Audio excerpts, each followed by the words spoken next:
Hey guys, Andrew Esquivel here, back with another review, and today I'm going to be reviewing the YITA Motors LED headlight conversion kit to convert your halogen headlights into LEDs. So, first off, let's go over the specs. We are once again working with the infamous 9007 socket headlight, which is known for having compatibility issues with aftermarket products. This particular light bulb has a color temperature of 6,000 to 6,500 Kelvin, pulls 120 watts as a combined unit, produces 12,000 lumens combined, meaning it's 6,000 lumens each, and is estimated to have a 50,000 hour lifespan. So, now that we got the specs out of the way, let's talk about the product itself. Now, one of the reasons why 9007 tends to be a bit of a problem is because of the gasket. Now, normally when you plug a light bulb in the car, your halogens would go in the car, and then you would have your circular retainer lock go over that, lock into place, and then you'd connect the power. But, as with all LEDs that have a heatsink, can't really do that because the heatsink blocks you from being able to put the retainer lock over. But don't worry, a lot of LED manufacturers have noticed this issue and have come up with a solution. In this case, the gasket can be twisted and then pulled off like so. And that allows you to put the retainer lock in. Now, I have two retainer locks. One's a modified one and one's unmodified. We're going to try the unmodified one first for my 2003 Mitsubishi Outlander LS, and we're going to see if it works without any issue. And surprisingly enough, this one actually has enough clearance to make the unmodified gasket work. A lot of times we have an issue because there are little parts of this gasket that are a few millimeters thick, and sometimes there's not enough distance in between the gasket and the heatsink to accommodate for that thickness of this particular retainer. So, we don't need to modify anything. This is true plug and play. Now, let's talk about the design really quick, the LEDs themselves. I've tested a lot of different LED light bulbs, and this is the first one I've gotten to try that's a four-sided cob light that has 90-degree angles. In other words, it's got four lights, one on each of the four sides, and it is a perfect square, not a rhombus.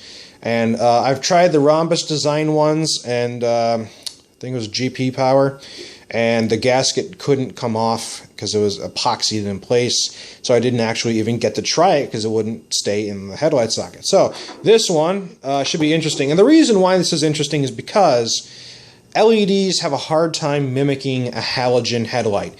You see, a halogen headlight from the very base emits light in every direction, all 360 degrees, and this is important in my reflector unit.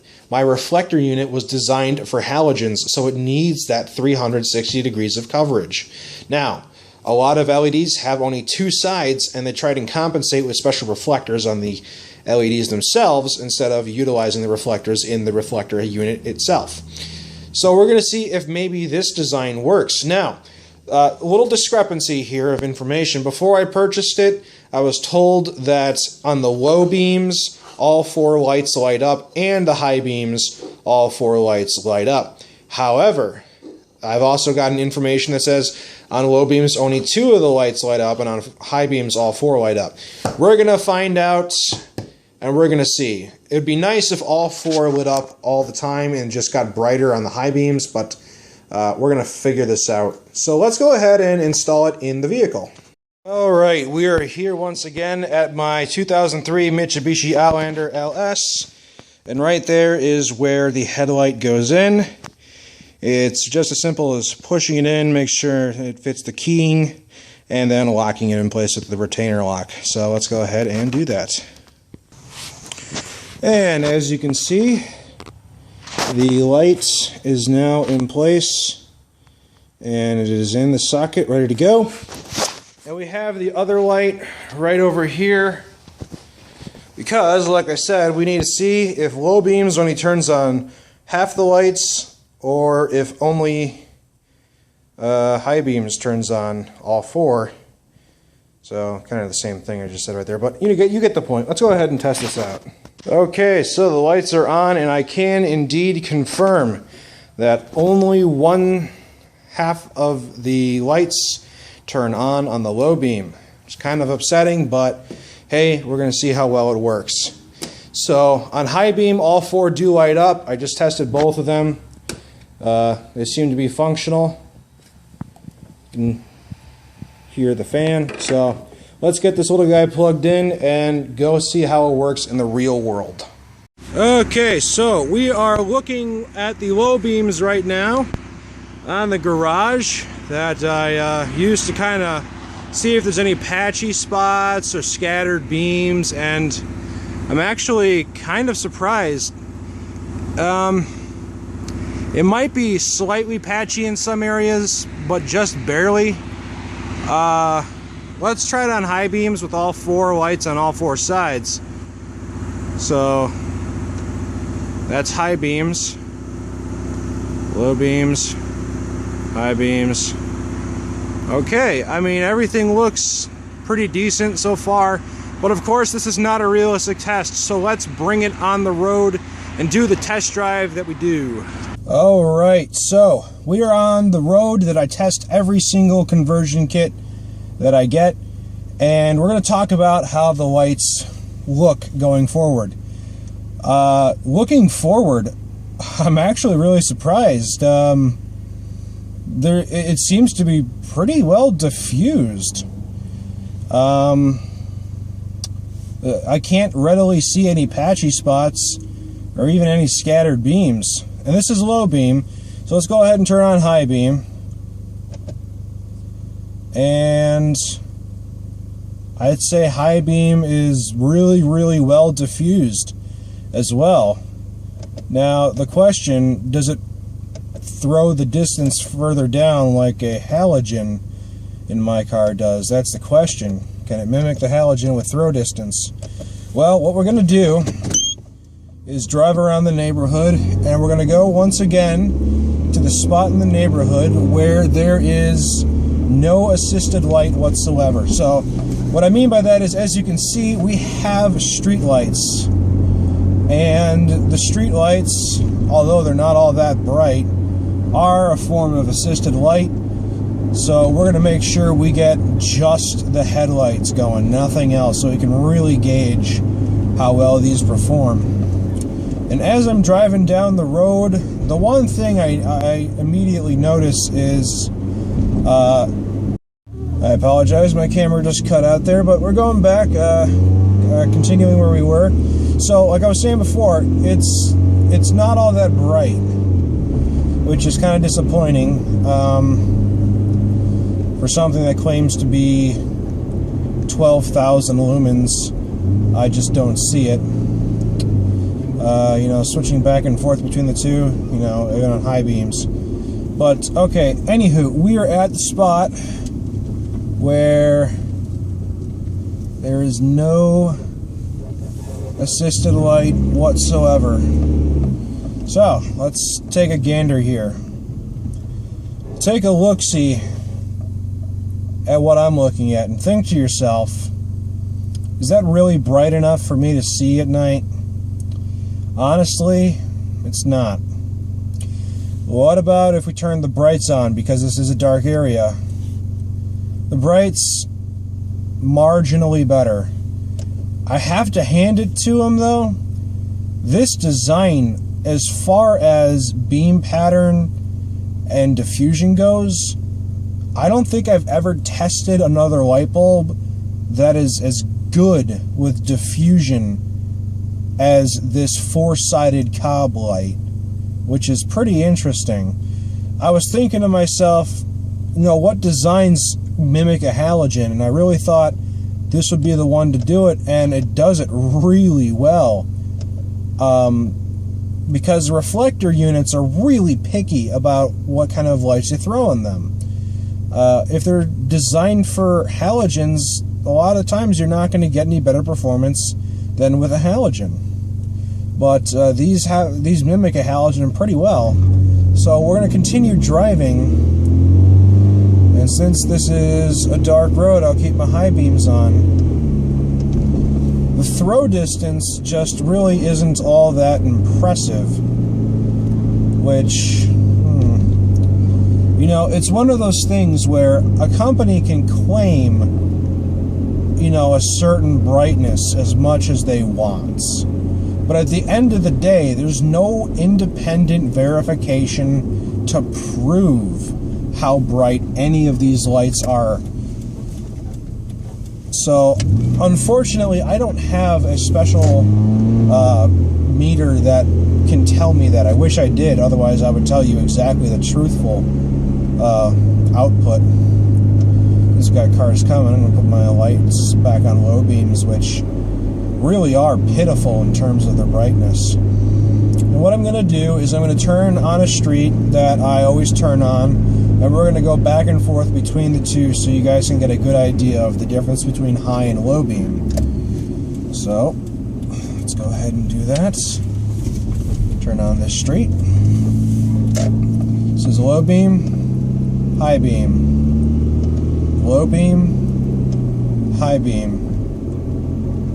Low beam, high beam. Low beam, high beam. Low beam, high beam. Low beam, high beam. So you get a good general sense of what to expect with these bulbs. Now, I did position these bulbs in a specific manner because part of my reflector unit requires that some light faces downward, because there's more reflectors facing downward to assist with the low beams or the high beams, and there's obviously reflectors everywhere else as well. So, final thoughts on this set of lights. You know, if it just had a better throw distance, I would say this would be a hands-down winner. But the throw distance just isn't there like it is with my halogens. Not quite. I think they vastly exaggerated how bright the lights are. Because here's the thing. I've never tested another set of bulbs that diffuse light in my reflector unit as well as these do. And I'm really, truly impressed with just how good it actually is with diffusion. There's no scattered or patchy or slightly patchy when you're driving. It is properly just light everywhere, which is exactly how it should be. Now, it begs the question though, driving like the way you saw me driving, it feels like this amount of brightness should be low beam, and then it should be even brighter for the high beam. But what you're seeing right now is high beam, and I go back to low beam, and it begs the question, is this bright enough? And unfortunately, because it has to split power between 4 lights, and only 2 of them light up, when it's on low beam, instead of all 4 just getting brighter when you turn on high beam, it sucks up a lot more power. Like I said, it's 120 watts, which is a lot more power than most bulbs I've tested. And the amount of light that can be dispersed in any given direction is really limited because of that. So I think the corncob 4-sided design is a great design for light diffusion in a reflector unit that takes halogens. But until we see increased efficiency of the LEDs to actually output more light, I still feel these bulbs are not adequate enough to safely drive, just because they have to split so much power between 4 diodes. And unfortunately, that results in poor light output. And on that note, it's going to also have bad throw distance. But we're getting closer. We're getting closer. And I think this is a route that more companies should be considering, this design for reflector units. If you have a projector unit, the whole equation changes. But reflectors definitely need something like this design. So with that being said, do I recommend them? It's really hard to say. I like them and I don't like them at the same time. And let's not also forget, this was the least expensive set that I have tested yet. So, let that roll around in your head for a minute. It's got me torn. Best light diffusion I've seen, but not enough output. So, would I recommend them? It's a maybe. It's a maybe. I would say try them out in your own reflector unit and see. And if not, hopefully you have Amazon Prime and you get free returns. I think this one is actually worth a try just because it works like almost like a halogen. So, that being said, thanks for watching, guys. Don't forget to comment, rate, subscribe, show your friends, check out my other videos. I got plenty of them. And stay tuned because there are more LED headlight tests to come. And as always, I'll see you next time. Drive safe.